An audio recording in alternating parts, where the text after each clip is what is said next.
Hello. তো তোমরা যারা এই বছর মাধ্যমিক দিলে তাদেরকে এই সায়েন্সের নতুন দুনিয়াতে স্বাগতম। Welcome to the new world of science, যেখানে ফিজিক্স হচ্ছে one of the most important এবং ফান্ডামেন্টাল সাবজেক্ট। আমি তোমাদেরকে ফিজিক্স পড়াবো, প্রসেনজিৎ স্যার। আমার চ্যানেলে তোমরা পুরো প্রিপারেশন করতে পারবে 11, 12, জেই, নিট।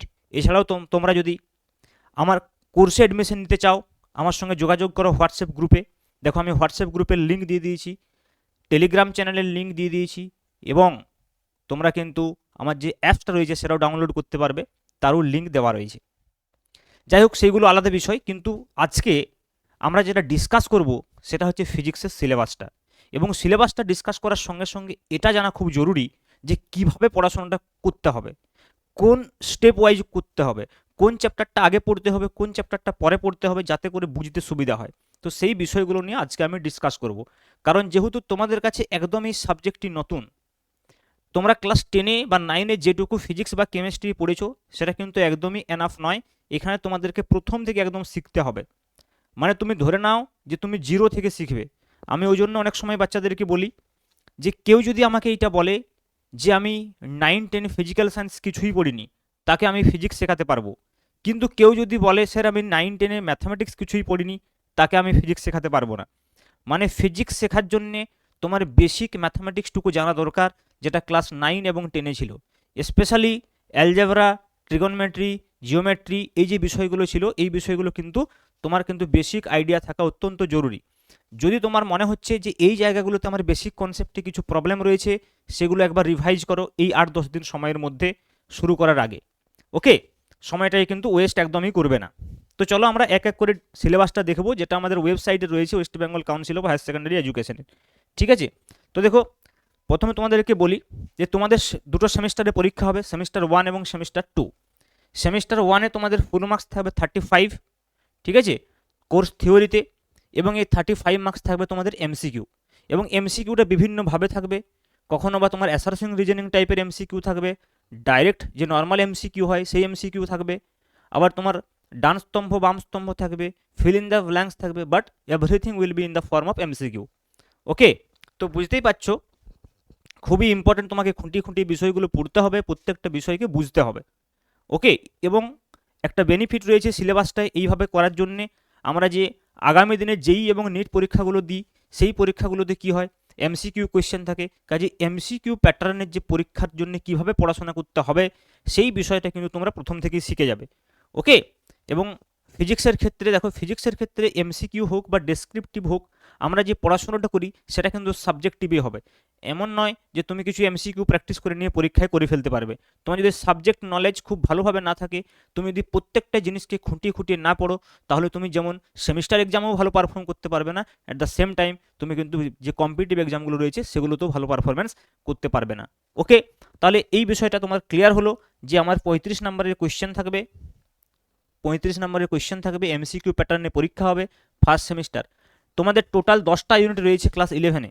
তার মধ্যে প্রথম যে 5টা ইউনিট থাকবে সেটা সেমিস্টার 1-এর জন্যে, সেকেন্ড 5টা ইউনিট থাকবে সেমিস্টার 2-এর জন্যে।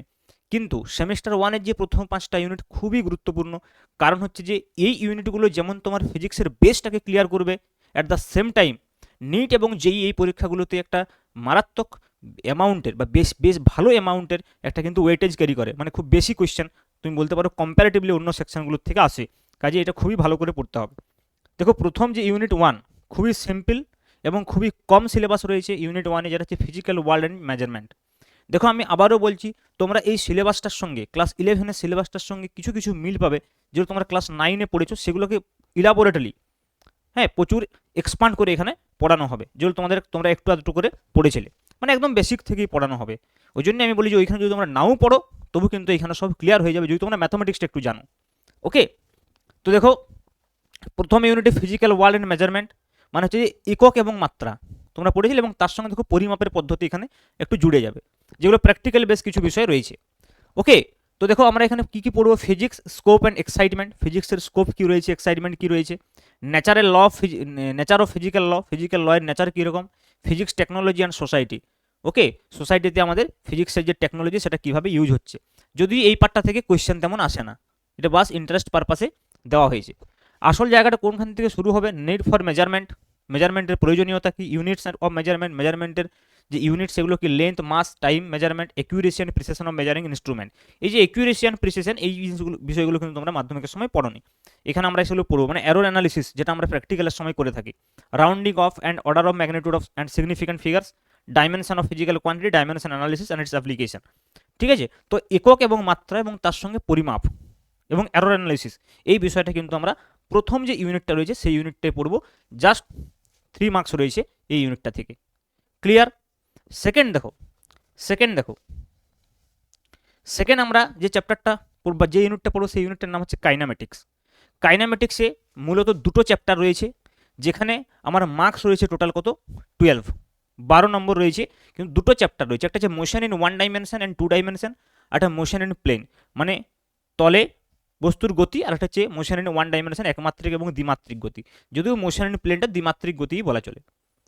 দ্বিমাত্রিক গতির একটা এক্সাম্পল হচ্ছে যে মোশন ইন প্লেন, ঠিক আছে। তেমনি মোশন ইন 1 ডাইমেনশন মানে একমাত্রিক গতি, যেটা গতির সম্পর্কে আমরা পড়বো। যেমন ধরো তোমরা ক্লাস 9 একটা চ্যাপ্টার পড়েছিলে না, বল এবং গতি, দুটো চ্যাপ্টার ওখানে মিক্স ছিল। এখানে আমাদের গতি চ্যাপ্টারটা আলাদা করে পড়বো, এবং সেটার আবার দুটো ভাগ রয়েছে, একটা হচ্ছে একমাত্রিক গতি, একটা দ্বিমাত্রিক গতি। ওকে, দ্বিমাত্রিক গতিটা basically motion in plane. Clear? এখানে আমরা কি কি পড়বো? ফ্রেম অফ রেফারেন্স সম্পর্কে পড়বো, motion in straight line, position, time, graph, speed, velocity, তাদের যে সম্পর্ক, সেই সব বিষয়গুলো সম্পর্কে পড়বো। মোশন ইন প্লেনে আমরা কি পড়বো? যেখানে স্কেলার ভেক্টর সম্পর্কে পড়বো।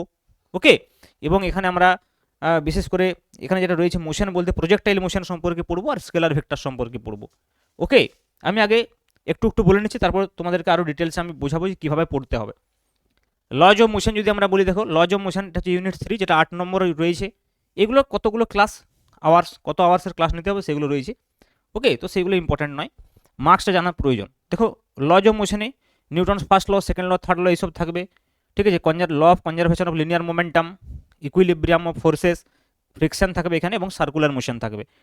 মানে লজ অফ মোশন অ্যাকচুয়ালি 3টে চ্যাপ্টারের কম্বিনেশন, একটা হচ্ছে নিউটনের গতিসূত্র, একটা হচ্ছে বৃত্তীয় গতি, একটা হচ্ছে ফ্রিকশন বা ঘর্ষণ। ঠিক আছে, তারপর দেখো ইউনিট 4, এটা একটাই চ্যাপ্টার, একটা ইউনিট, এটা হচ্ছে কার্যক্ষমতা শক্তি। এখানে আমরা কার্যক্ষমতা শক্তি সম্পর্কে পড়বো, conservative force, motion in vertical circle, elastic inelastic collision, এসব সম্পর্কে পড়বো। তারপর দেখো motion of system of particles and rigid body, যেটা আমাদের চ্যাপ্টার 5। ওকে, যেখানে আমরা একটা পার্টিকেল নয়, অনেকগুলো পার্টিকেল দিয়ে যদি কোনো একটা সিস্টেম গঠিত হয়, তো সেটা সম্পর্কে পড়বো। এখানে রিজিড বডি বা দৃঢ় বস্তু সম্পর্কে পড়বো, দৃঢ় বস্তুর গতি সম্পর্কে পড়বো। ওকে, মোমেন্ট অফ ইনার্সিয়া সম্পর্কে পড়বো, parallel and perpendicular axis theorem সম্পর্কে পড়বো। তো এগুলো হচ্ছে 5টা ইউনিট। তো দেখো এই যে 5টা ইউনিটের কথা আমি বলছি, এগুলো বেসিক্যালি মেকানিক্সের অংশ, ভালো করে বোঝো, এগুলো বেসিক্যালি মেকানিক্সের অংশ। এইবার তোমরা আসল বিষয়টা বুঝতে পারবে আমি যেটা বলতে চাইছি। তো দেখো আমরা যদি পুরো ফিজিক্সটাকে কতগুলো পার্টে ভাগ করি, যেমন ধরো সায়েন্সকে আমরা কটা পার্টে ভাগ করছি, 3টে পার্টে ভাগ করছি, ফিজিক্স, কেমিস্ট্রি এবং ম্যাথামেটিক্স, বায়োলজি। ম্যাথামেটিক্সটা যদিও সায়েন্সের মধ্যে পড়ছে না, mathematics is the language of science. Okay, সায়েন্সের সাবজেক্ট যদি বলো তাহলে ফিজিক্স, কেমিস্ট্রি, বায়ো। ওকে, এবার দেখো কেউ পিসিএম নেবে, পিসিবি নেবে, সেগুলো আলাদা বিষয়, ফিজিক্স কেমিস্ট্রি কমন থাকছে। ওকে, এবং পিসিএম বা পিসিবির ক্ষেত্রে অনেক কন্ট্রোভার্সি রয়েছে। অনেক কেউ মনে করে স্যার যদি আমরা পিসিএম নিই তাহলে কি সুবিধা, বা পিসিবি নিলে কি, অনেক মনে করে আমরা যদি ডাক্তারি পড়ি তাহলে স্যার আমাদের পিসিবি নিলে হবে, পিসিএম নেওয়ার দরকার নেই। যদি সেটা হয়, যদি সেটা নাও, তাহলে সেক্ষেত্রে ম্যাথামেটিক্সকে আলাদা করে টাইম দিতে হবে। ওই জন্য আমি কী করি, ফিজিক্স পড়ানোর আগেই, যখন আমি ফিজিক্স পড়াই তার আগেই আমি বেসিক ম্যাথামেটিক্সের অনেক ক্লাস করাই। তো তোমরা যদি এই চ্যানেলের প্লেলিস্টে যাও, আগের বছর আমি ক্লাসগুলো নিয়েছিলাম, বেসিক ম্যাথামেটিক্সের পুরোটা কমপ্লিট করা রয়েছে, 7-8টা ভিডিও হবে। তোমরা ক্লাস 11 সেমিস্টার 1-এর কোনো একটা প্লেলিস্ট থাকবে, সেই প্লেলিস্টে গিয়ে যদি দেখো টপিক ওয়াইজ দেখবে বেসিক ম্যাথামেটিক্স পড়ানো রয়েছে। এবারেও পড়াবো, তোমার যদি এখনই মনে হয় যে একটু বেসিক ম্যাথামেটিক্সগুলো আমি তৈরি করবো, করতে পারো। এবং স্পেশালি যারা বায়ো নিয়ে পড়বে, মানে ফিজিক্স কেমিস্ট্রি বায়ো যাদের থাকবে, তাদের তো ওটা করতেই হচ্ছে, তো বারবার করতে হবে। ওকে, দেখো বিশাল কিন্তু ম্যাথামেটিক্স ইউজ হয় এমনটা নয়, 11-12 লেভেলে বা নেট এক্সাম লেভেলে। যেই লেভেলে অবশ্যই যে ফিজিক্সগুলো ইউজ হয় সেগুলোতে আরও বেশি ম্যাথামেটিক্স ইনভলভ থাকে। তো যেহেতু এখানে অতটাও ম্যাথামেটিক্স ইনভলভ থাকে না, তাই তোমরা যদি আলাদা করে একটু ম্যাথামেটিক্সের জন্য সময় দাও, বা ফিজিক্সের যে ম্যাথামেটিক্সগুলো কাজে লাগে সেই ম্যাথামেটিক্সগুলো যদি পড়ে নাও, এবং সেটা আমার বেসিক ম্যাথামেটিক্সের ক্লাসগুলো করলেই বুঝতে পারবে। বা আমি যখন পড়ানোর সময় আমি কিন্তু প্রথমে বেসিক ম্যাথামেটিক্সটা আগে পড়াই। ওকে, বা আমরা যখন 1 ডাইমেনশনাল মোশন শুরু করি তার আগে বেসিক ম্যাথামেটিক্সটা পড়ি না, আমি বলবো যে কী অর্ডারে চলবে পড়াশোনাটা। ঠিক আছে, এইগুলোই তো মেন বিষয়। হ্যাঁ, আদারওয়াইজ তো যেভাবে বইতে দেওয়া সেদিন পরপর পড়ে গেলে তুমি বুঝিয়ে যেতে, তাদের টিচারের কোনো প্রয়োজনই হতো না। ওকে, তো দেখো আমি বলবো যে ফিজিক্সের কতগুলো ব্রাঞ্চ রয়েছে। যেমন ধরো আমরা যদি বলি যে সায়েন্সের যেমন ব্রাঞ্চ বললাম ফিজিক্স, কেমিস্ট্রি, বায়োলজি, তেমনি কেমিস্ট্রির ব্রাঞ্চ, যেমন organic chemistry, inorganic chemistry, physical chemistry, তেমনি ফিজিক্সেরও অনেকগুলো ব্রাঞ্চ রয়েছে। যেমন ধরো মেকানিক্স, আমি মেনগুলো বলছি, এগুলোরও আরও অনেক অনেক ভাগ রয়েছে হায়ার ক্লাসে, আমি বেসিকগুলো বলছি। যেমন ধরো মেকানিক্স, ওকে। আর আমরা একটা কি বলবো, জেনারেল প্রপার্টিজ অফ ম্যাটার বা জিপিএম বলা হয় এটাকে, ওকে। আর একটা আমরা বলি heat and thermodynamics, heat and thermodynamics, তাপ এবং তাপগতিবিদ্যা, হিট অ্যান্ড থার্মোডাইনামিক্স, ওকে। তো এই তিনটে পার্ট, বেসিক্যালি এই পার্টগুলো আমরা ক্লাস 11-এ পড়বো। এই পার্টগুলো আমরা কোথায় পড়বো? ক্লাস 11-এ পড়বো। তার মধ্যে এই মেকানিক্স পার্টটা তোমাদের সেমিস্টার 1-এ রয়েছে, যে ইউনিট 1 থেকে ইউনিট 5 আমরা বলছি, সেটা মেকানিক্স পার্টটা রয়েছে, ওকে। জিপিএম মানে জেনারেল প্রপার্টিজ অফ ম্যাটার, এইখানে কিন্তু বিভিন্ন ধরনের ফ্লুইড সম্পর্কে, গ্যাস সম্পর্কে, লিকুইড সম্পর্কে পড়ানো হবে। আর একটা পার্ট রয়েছে আমাদের হিট অ্যান্ড থার্মোডাইনামিক্স, এখানে হিট অ্যান্ড থার্মোডাইনামিক্স সম্পর্কে পড়া হবে। এবং এখানে আরও একটা পার্ট রয়েছে এরপরে যদি আমি বলি, সেটা হচ্ছে অসিলেশন অ্যান্ড ওয়েভ, এটাও কিন্তু পড়া হবে ক্লাস 11-এ, অসিলেশন অ্যান্ড ওয়েভ। তাহলে একটু ভেবে দেখো, তোমাদের সেমিস্টার 1-এ মাত্র একটাই ব্রাঞ্চ আছে সেদিকে হিসেব করে দেখতে গেলে। গ্র্যাভিটেশনটা মেকানিক্সের মধ্যে অনেকে নেয়, অনেকে জিপিএম এর মধ্যে নিয়ে নেয়, গ্র্যাভিটেশনটা কিন্তু এইদিকে আছে। তাহলে বুঝতে পারছো, হিসাবে দেখতে গেলে মনে হচ্ছে সিলেবাসটা কম সেমিস্টার 1-এ, সেমিস্টার 2-তে তো স্যার অনেকগুলো টপিক্স আছে, কিন্তু অ্যাকচুয়ালি এখানে নাম্বার অফ চ্যাপ্টার্স কম রয়েছে। এখানে নাম্বার অফ চ্যাপ্টার্স 5টা রয়েছে, কিন্তু বেশ ওয়েটফুল চ্যাপ্টার। যদি আমি ইউনিট ডাইমেনশনটাকে ছেড়ে দিই, বাকি পোর্শনটাকে যদি আমি বলি, তাহলে কিন্তু এটাতে একটা অনেকটা মানে মার্কস ক্যারি করে বিভিন্ন এক্সাম, কম্পিটিটিভ এক্সামও, ঠিক আছে। এবং এখানে তো করবেই, 35 নম্বরের পরীক্ষা হবে, বুঝতে পারছো বিষয়টা।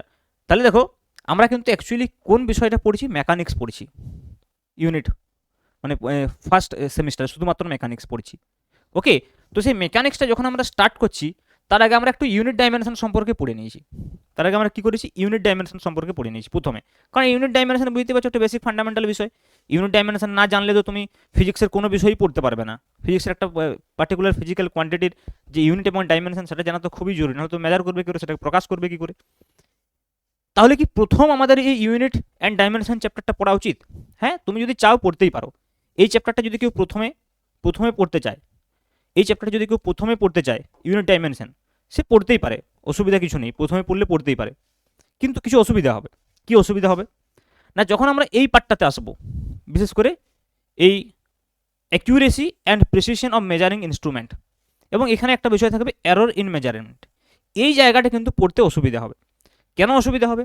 কারণ এই জায়গাটাতে প্রয়োজন হয় লগারিদম এবং ডিফারেন্সিয়েশন।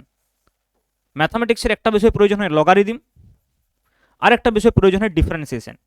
এই দুটো বিষয় যদি ভালোভাবে না জানা থাকে, তাহলে কিন্তু এই জায়গাটা পড়তে অসুবিধা হবে, ওকে। তো ওই জন্যে আমি কি বলি, আমি বলি যে এই চ্যাপ্টারটা যত পরে পড়বে তত ভালো। কারণটা হচ্ছে, দেখো, প্রথম যে চ্যাপ্টারটা রয়েছে ইউনিট ডাইমেনশন, যে বেসিক বিষয়গুলো জানা দরকার, লেন্থ, মাস, টাইম সম্পর্ক, তো সেগুলো তোমরা ক্লাস 9-এ পড়েছো অলরেডি, তো সেগুলো তো সবাই জানে।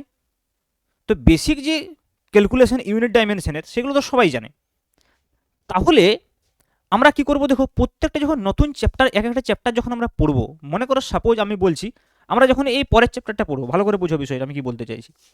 যখন মনে করো এই চ্যাপ্টারটা পড়বো, এই চ্যাপ্টারে আমরা কিছু নতুন ফিজিক্যাল কোয়ান্টিটি পাবো। কি কি ফিজিক্যাল কোয়ান্টিটি পাবো? দেখো, এখানে যখন আমরা পড়বো পজিশন, ভেলোসিটি, স্পিড, অ্যাক্সিলারেশন, এইসব বিষয়গুলো পাবো। অ্যাক্সিলারেশন, দেখো আর কি অ্যাক্সিলারেশন, এইসব বিষয়গুলো পাবো। তো এই যে বিষয়গুলো আমরা পাবো, পজিশন, হ্যাঁ, পজিশন, ভেলোসিটি মানে বেগ, অ্যাক্সিলারেশন, মনে করো আমি বলছি অ্যাক্সিলারেশন, তাহলে অ্যাক্সিলারেশনের আমরা ডেফিনেশন পড়বো তো, যে change in velocity with respect to time, তার মানে change in velocity with respect to time, তা ভি/টি। যখন আমরা জেনে গেলাম ভি/টি, তাহলে ভি এর একক কি? মিটার পার সেকেন্ড, সেকেন্ডের একক কি? টি এর একক কি? সেকেন্ড, তাহলে মিটার পার সেকেন্ড স্কোয়ার, তাহলে এখান থেকে আমরা ইউনিট নির্ণয় করতে পারলাম। তাহলে এরকমভাবে যখনই কোনো একটা চ্যাপ্টারে, যেমন ধরো যখন বল পড়বো, force equal to mass into acceleration, কি বলবো আমরা? Force equal to mass into acceleration. ভেবে দেখো, আমরা বলবো force equal to mass into acceleration, তখন আমরা বলের একক নির্ণয় করব। তাহলে বলের যদি এসআই একক নির্ণয় বলি, তাহলে কি বলবো আমরা? এম এর একক হচ্ছে কিলোগ্রাম, এ এর একক হচ্ছে মিটার পার সেকেন্ড স্কোয়ার, তাহলে kilogram metre per second square, এইটাকেই বলা হয় নিউটন। তাহলে এইভাবে কিন্তু আমরা সেই রাশিটার একক এবং মাত্রা আমরা নির্ণয় করতে পারবো। এখান থেকে আমরা মাত্রা নির্ণয় করতে পারবো। বলের মাত্রা কি হবে বলো? যে ভরের মাত্রা আমরা লিখবো এম, ত্বরণের মাত্রা এল টি টু দ্য পাওয়ার মাইনাস টি, তো এখান থেকে মাত্রা পেয়ে গেলাম। তার মানে এই যে একক মাত্রা এগুলো যদি আমরা প্রথম চ্যাপ্টারে পড়ি আমাকে মুখস্থ করতে হবে। কেন মুখস্থ করতে হবে? তার কারণে অনেক ইকুয়েশন সম্পর্কে আমার জানা নেই, অনেক নতুন নতুন ফিজিক্যাল কোয়ান্টিটি পাবো যেগুলো সম্পর্কে আমার জানা নেই। যেমন ধরো কোএফিসিয়েন্ট অফ ভিসকোসিটি, তার ম্যাথমেটিক্যাল এক্সপ্রেশন কি, টর্ক তার ম্যাথমেটিক্যাল এক্সপ্রেশন কি, কিছু কিছু তোমরা জানো, ক্লাস 9-10 পড়েছো, কিছুই জানো না। তাহলে কি হবে, অনেক কিছু বিষয় এখানে মুখস্থ করতে হবে। আর যেইটুকু ওই চ্যাপ্টারগুলো পড়ার জন্য লাগবে সেইটুকু তুমি অলরেডি জানো। তাই জন্য আমি কি করি, এই চ্যাপ্টারটা যতটা সম্ভব লাস্টে পড়াই। তাহলে কি হবে বলো তো, তাহলে কি হবে, অন্য চ্যাপ্টারগুলো পড়তে পড়তে এই চ্যাপ্টার 30% বা 40% বিষয় পড়া হয়ে যাবে। যে ইউনিট ডাইমেনশনের যে বেসিক ইউনিট ডাইমেনশন ফাইন্ডিং করার যে বিষয়গুলো ওইগুলো অলরেডি পড়া হয়ে যাবে। তাহলে আমাদেরকে পড়তে কি হবে, আমাদেরকে সিম্পল যেটা পড়তে হবে ডাইমেনশন অ্যানালিসিসের যে অ্যাপ্লিকেশন সেগুলো পড়তে হবে। এবং পরবর্তী ক্ষেত্রে আমরা এই যে মেজারমেন্ট এবং error analysis, rounding of, magnitude, significant figure এইগুলো পড়লেই যথেষ্ট। এবং যেহেতু লগারিদমের ডিফারেন্সিয়েশনটা আমরা ইউজ করব পরবর্তী ক্ষেত্রে ওয়ান ডাইমেনশন, এইখানে পড়ার সময় দেখো, এইখানে পড়ার সময় আমরা অলরেডি তো এটা ইউজ করবো, elementary concept of differentiation and integration for describing motion. তো এইখানে আমরা কি করবো, ইন্টিগ্রেশন এবং ডিফারেন্সিয়েশন সম্পর্কে খুব ভালোভাবে পড়ে নেবো, গ্রাফ সম্পর্কে এখানে খুব ভালোভাবে পড়ে নেবো। এই সময় আমি লগারিদম সম্পর্কেও বলে দেবো, যখন ডিফারেন্ট ফাংশনের আমরা ইন্টিগ্রেশন এবং ডিফারেন্সিয়েশন পড়বো। তাহলে আলটিমেটলি কি হবে বলো তো, আলটিমেটলি হচ্ছে যে রিকোয়ারমেন্টটা আমার রয়েছিল এই চ্যাপ্টারটা পড়ার জন্য, সেই রিকোয়ারমেন্টটা আমার এখানে ফুলফিল হয়ে যাচ্ছে, ক্লিয়ার? ওই জন্য এটা আমরা পরে পড়বো। তাহলে তুমি বলবে স্যার প্রথমে কোন চ্যাপ্টারটা পড়া উচিত, প্রথমে কি আমরা মোশন ইন ওয়ান ডাইমেনশন থেকে পড়বো? কখনোই নয়। কেন? তার কারণ দেখো, মোশন ইন ওয়ান ডাইমেনশনে যে কিছু টার্ম আছে, যেমন ধরো ভেলোসিটি, আমরা যদি বলি ভেলোসিটি, যদি বলি আমরা অ্যাক্সিলারেশন, এগুলো কি, এগুলো হচ্ছে ভেক্টর রাশি। তাহলে ভেক্টর রাশি যখন আমরা সম্পর্কে পড়বো, তাহলে ভেক্টর রাশি সম্পর্কে ভালোভাবে আন্ডারস্ট্যান্ডিং করতে গেলে আমার প্রথমে ভেক্টর সম্পর্কে জানা দরকার, যেটা আমরা কোথায় পড়বো দেখো, এইখানে vector quantity, position, displacement vector, দেখো general vectors and notation, equality of vector, multiplication, এখানে ভেক্টর এলজেব্রাটা পুরো রয়েছে। এই ভেক্টর এলজেব্রা পড়তে গেলে এখানে একটা বিশেষ বিষয় লাগবে ম্যাথমেটিক্সের, সেটার নাম হচ্ছে ট্রিগোনোমেট্রি, যার বেসিক কনসেপ্টগুলো তোমরা জানো, ট্রিগোনোমেট্রি, আবার একটু আধটু কিন্তু কনসেপ্ট তোমাকে পড়তেও হবে ট্রিগোনোমেট্রি। তো সেগুলো আমরা এখানে ট্রিগোনোমেট্রি সম্পর্কে কিন্তু আমি ডিসকাস করব, ট্রিগোনোমেট্রির যে বেসিক বিষয়গুলো এখানে প্রয়োজন হবে। বোঝা গেল বিষয়টা? ক্লিয়ার আমি যেটা বলতে চাইছি? তাহলে দেখো, আমরা যখন এইখানে মোশন ইন প্লেনে, তাহলে মোশন ইন প্লেনের কিন্তু বাকি অংশটা আমরা পরে পড়বো, যে প্রজেক্টাইল মোশন, যেটা এই জায়গাটা মোশন ইন প্লেনের, দেখো motion in plane, cases of uniform velocity and uniform acceleration and projectile motion. Okay, এই যে জায়গাটা, এই জায়গাটা কিন্তু আমরা পরে পড়বো। এবং দেখো এইখানে সিলেবাসে একটা বিষয়, সেটা হচ্ছে যে কি, আমাদের যে নদীতে নৌকোর বেগ, ভেলোসিটি অফ সুইমার, ওই বিষয়গুলো কিন্তু আমাদের এখানে সিলেবাসে ইনক্লুডেড নেই। এগুলো কিন্তু খেয়াল করতে হবে, কিছু কিছু টপিক্স কিন্তু ডিলিটও হয়েছে যেগুলো আগে সিলেবাসে ছিল, তো সেগুলো কিন্তু সিলেবাস অনুযায়ী আমাদেরকে ফলো করতে হবে। বোঝা গেল বিষয়টা? তাহলে এই সিলেবাসটাকে স্ট্রিক্টলি ফলো করতে হবে। তাহলে তাহলে কি হবে বিষয়টা দেখো, ভেবে দেখো, তাহলে এই মোশন ইন প্লেনটাকে আমরা এইটা পড়ার পর পড়বো। তাহলে আমাদের অর্ডারটা কি হওয়া উচিত, দেখো অর্ডারটা কিভাবে হবে, দেখো এইভাবে পড়লে তুমি বুঝতে পারবে। আমরা কি পড়বো, ভেক্টর। প্রথমে আমরা যেটা দিয়ে স্টার্ট করব পড়াশোনা আমাদের, সেটা হচ্ছে যে কী হওয়া উচিত, ভেক্টর। সায়েন্টিফিক্যালি পড়তে হবে, তবে তো তুমি বুঝতে পারবে ভেক্টর। যখন আমরা ভেক্টর পড়বো, ভেক্টর পড়তে পড়তে যে ট্রিগোনোমেট্রিটা আমার এখানে কাজে লাগবে, ট্রিগোনোমেট্রির যে বিষয়টা আমার কাজে লাগবে, আমি এখানে বলে দেবো তোমাদেরকে ট্রিগোনোমেট্রি। ওকে, যে ট্রিগোনোমেট্রিটা তোমরা ক্লাস 10-এ পড়েছো তার থেকে আরেকটু বেশি লাগবে, একটু সামান্য অ্যাডভান্স বিষয় এখানে লাগবে ট্রিগোনোমেট্রির। মানে তোমরা দেখো 90 ডিগ্রি পর্যন্ত অ্যাঙ্গেলগুলো জানতে, আর একটু যদি বেশি অ্যাঙ্গেল থাকে 180 ডিগ্রি, 120 ডিগ্রি, সেই 135 ডিগ্রি, সেই অ্যাঙ্গেলগুলো কী করে বের করবে সেই বিষয়ে তোমাকে জানতে হবে। কি বলছি বুঝতে পারছো? তাহলে এইটা আমরা কিন্তু ভেক্টরটা যখন আমরা পড়বো, একদম ভেক্টর এলজেব্রা, পুরো ভেক্টর বীজগণিত বা ভেক্টর এলজেব্রা যখন পড়বো, তখন সেখানে আমরা ট্রিগোনোমেট্রিটা একটু ইউজ করবো। আর বাকি জ্যামিতিক যেগুলো দরকার হবে, জিওমেট্রি যেগুলো দরকার হবে, তোমরা অলরেডি জানো, যেমন ধরো পিথাগোরাসের উপপাদ্য, ঠিক আছে, তারপর হচ্ছে যে সামান্তরিক সম্পর্কে বেসিক আইডিয়া, ত্রিভুজ সম্পর্কে বেসিক আইডিয়া, ঠিক আছে, সেগুলো তোমরা অলরেডি জানো। ক্লিয়ার? তাহলে যে আমরা ভেক্টরটা পড়ে নিলাম, আমাদের ভেক্টর রাশি সম্পর্কে ক্লিয়ার হয়ে গেল। তারপরে আমরা ওয়ান ডাইমেনশনাল মোশন বা একমাত্রিক গতি সম্পর্কে পড়তে স্টার্ট করব। তো যখনই আমরা দেখো একমাত্রিক গতি সম্পর্কে পড়ব বা পড়তে স্টার্ট করব, তখনই এইখানে আমাদের কিছু বিষয় আসবে। যেমন ধরো এখানে আমাদের কি প্রয়োজন হবে, একমাত্রিক গতি পড়তে গেলে ভেক্টর প্রয়োজন, সেটা তো অলরেডি আমরা করে নিয়েছি। তো এখানে একটা বিষয় প্রয়োজন হবে, ডিফারেন্সিয়েশন অ্যান্ড ইন্টিগ্রেশন, ম্যাথমেটিক্সের ক্যালকুলাস প্রয়োজন হবে, ডিফারেন্সিয়েশন অ্যান্ড ইন্টিগ্রেশন। তো আমরা কি করব, এই চ্যাপ্টারে এসে এই চ্যাপ্টারটা শুরু করার আগেই আমরা ডিফারেন্সিয়েশন এবং ইন্টিগ্রেশন সম্পর্কে পড়ে নেব। ডিফারেন্সিয়েশন এবং ইন্টিগ্রেশন সম্পর্কে পড়ে নেব। যখন ডিফারেন্ট ফাংশনের ডিফারেন্সিয়েশন এবং ইন্টিগ্রেশন করব, তখন আমাদের কি হবে, তখন এখানে আমরা বিভিন্ন ফাংশন পড়ব, তখন আমরা লগারিদমিক যে ফাংশন, সেই লগারিদমিক ফাংশনটাও পড়ে নেব। অনেকে তোমরা হয়তো এটা ক্লাস 9-10-এ পড়ে এসছো। এই লগারিদমিক ফাংশন সম্পর্কে পড়বো আমরা এখানে। এক্সপোনেনশিয়াল ফাংশন সম্পর্কে আমি বলবো কিছু কথা, এক্সপোনেনশিয়াল ফাংশন সম্পর্কে বলবো। আচ্ছা, আর এখানে কি কাজে লাগবে, এখানে যেটা কাজে লাগবে সেটা হচ্ছে গ্রাফ সম্পর্কে, কোঅর্ডিনেট জিওমেট্রি। ম্যাথামেটিক্সের এই বিষয়গুলো কিন্তু একমাত্রিক গতিতে কাজে লাগে, গ্রাফস। তো গ্রাফ সম্পর্কে আমি বলবো, ডিফারেন্ট স্ট্রেট লাইনের গ্রাফস কীরকম হবে, প্যারাবোলার গ্রাফ কীরকম হবে, ঠিক আছে, হাইপারবোলার গ্রাফ কীরকম হবে, ইলিপসের গ্রাফ কীরকম হবে। তো সেই গ্রাফগুলো সম্পর্কে আমরা ডিসকাস করবো একমাত্রিক গতি চ্যাপ্টারে। এবং একমাত্রিক গতিতে দেখো প্রচুর ম্যাথামেটিক্স ইনভলভ হচ্ছে। তো এই বিষয়গুলো এখানে ডিসকাস করবো সাইড বাই সাইড, এবং আমাদের পড়াটাও চলবে সাইড বাই সাইড। যেখানে যেটা প্রয়োজন সেখানে সেই ম্যাথামেটিক্সটা ডিসকাস করে সেই টপিকের সাথে ঢুকবো। তাহলে একমাত্রিক গতি হয়ে গেল। এইবারে তুমি যেটা পড়বে সেটা হচ্ছে দ্বিমাত্রিক গতি বা মোশন ইন প্লেন। তাহলে দেখো এইখানের অর্ডারটা আমাকে এইভাবে রাখতে হবে, দ্বিমাত্রিক গতি, বা আমি বলতে পারি motion in plane, motion in plane. Okay, এইখানে আমরা প্রজেক্টাইল মোশন পড়বো মেনলি। কি পড়বো? Projectile motion, projectile motion. এবং যে রিলেটিভ ভেলোসিটি যেটা রয়েছে সেটা আমরা এইখানেই পড়ে ফেলতে পারি। যখন আমরা ভেক্টর পড়বো, ভেক্টরের সাবট্রাকশন বা ভেক্টর বিয়োগের একটা অ্যাপ্লিকেশন হচ্ছে রিলেটিভ মোশন বা রিলেটিভ ভেলোসিটি। তো রিলেটিভ ভেলোসিটিটা আমরা ওইখানে কিন্তু পড়ে নিতে পারি। ক্লিয়ার, বোঝা গেল? এবং দ্বিমাত্রিক গতি এবং প্রজেক্টাইল মোশনটা আমরা এখানে পড়বো। তাহলে দেখো আমাদের এই চ্যাপ্টারটার অর্ডারটা আমাদের মেনটেন হলো। এই জায়গাটা যদি তোমার একবার ক্লিয়ার হয়ে যায়, মানে ইউনিট 2 বা কাইনেমেটিক্স হচ্ছে সবচেয়ে খতরনাক, মোস্ট ডেঞ্জারাস। ছেলেপুলে এই চ্যাপ্টারটা থেকে ভাবে যে আমি সায়েন্স ছেড়ে দেবো, কারণ এইখানে প্রচুর ম্যাথামেটিক্স ইনভলভ হয় ফিজিক্সের সঙ্গে। তো এইটা যদি একবার তোমার ক্লিয়ার হয়ে যায়, এটা কিন্তু বেস একদম ফিজিক্সের। তোমার সমস্ত যে কনফিউশন আছে সমস্ত ভীতি কেটে যাবে ক্লাস 12 অবধি। ওকে, তো এইটা এমনই একটা গুরুত্বপূর্ণ চ্যাপ্টার। তো এইটা একটু সময় নিয়ে তোমাদেরকে পড়তে হবে। তারপর তুমি এবার পরপর পড়তে থাকো, আর কোনো অসুবিধাই হবে না। লজ অফ মোশন, হ্যাঁ, এখানে এখানে দেখো ভেক্টরের বিভিন্ন বিষয় ইউজ হবে, ভেক্টর উপাংশ ইউজ হবে, এইসব ইউজ হবে। তো এগুলো আমরা অলরেডি আগে শিখে নিয়েছি। এবার লজ অফ মোশন এবং কার্যক্ষমতা শক্তি, এবং তারপরে রিজিড বডি ডাইনামিক্স, এগুলো কিন্তু পরপর তুমি পড়ে গেলে আর কোনো সমস্যাই হবে না। তো মেন যেটা বাচ্চাদের সমস্যা হয় সেটা হচ্ছে এই প্রথমে এই যে ইউনিট 2টাতে, এটা কিন্তু খুবই ডেঞ্জারাস। খুব ভালো করে মন দিয়ে যদি এই বিষয়টাকে না বুঝতে পারো তাহলে অসুবিধা। নিশ্চয়ই আমি বোঝাতে পারলাম যে কি অর্ডারে পড়লে তোমরা কিন্তু সাকসেসফুলি এই বিষয়গুলোকে কভার করতে পারবে এবং আগামী দিনে কম্পিটিটিভ এক্সামের জন্য নিজেদেরকে প্রিপেয়ার করতে পারবে। ওকে, তো এই অর্ডারে আমরা পড়াশোনা শুরু করব। তো যদি তোমরা চ্যানেলে নতুন হয়ে থাকো অবশ্যই চ্যানেলটাকে সাবস্ক্রাইব করবে, এবং আমি আগেই বললাম ডেসক্রিপশনে গিয়ে তোমরা হোয়াটসঅ্যাপ গ্রুপে দেখবে সেমিস্টার 1-এর জন্য আমি একটা হোয়াটসঅ্যাপ গ্রুপ করেছি। হোয়াটসঅ্যাপ গ্রুপে তোমরা জয়েন হতে পারো। আমার যে চ্যানেল অ্যাপসের লিঙ্ক দেওয়া আছে, টেলিগ্রাম চ্যানেলের লিঙ্ক দেওয়া আছে, যেখানে তোমরা এই যে আমি যেগুলো লিখছি এখানে, হ্যাঁ, সেই পিডিএফটা ওখানে আমি শেয়ার করব টেলিগ্রাম চ্যানেলে।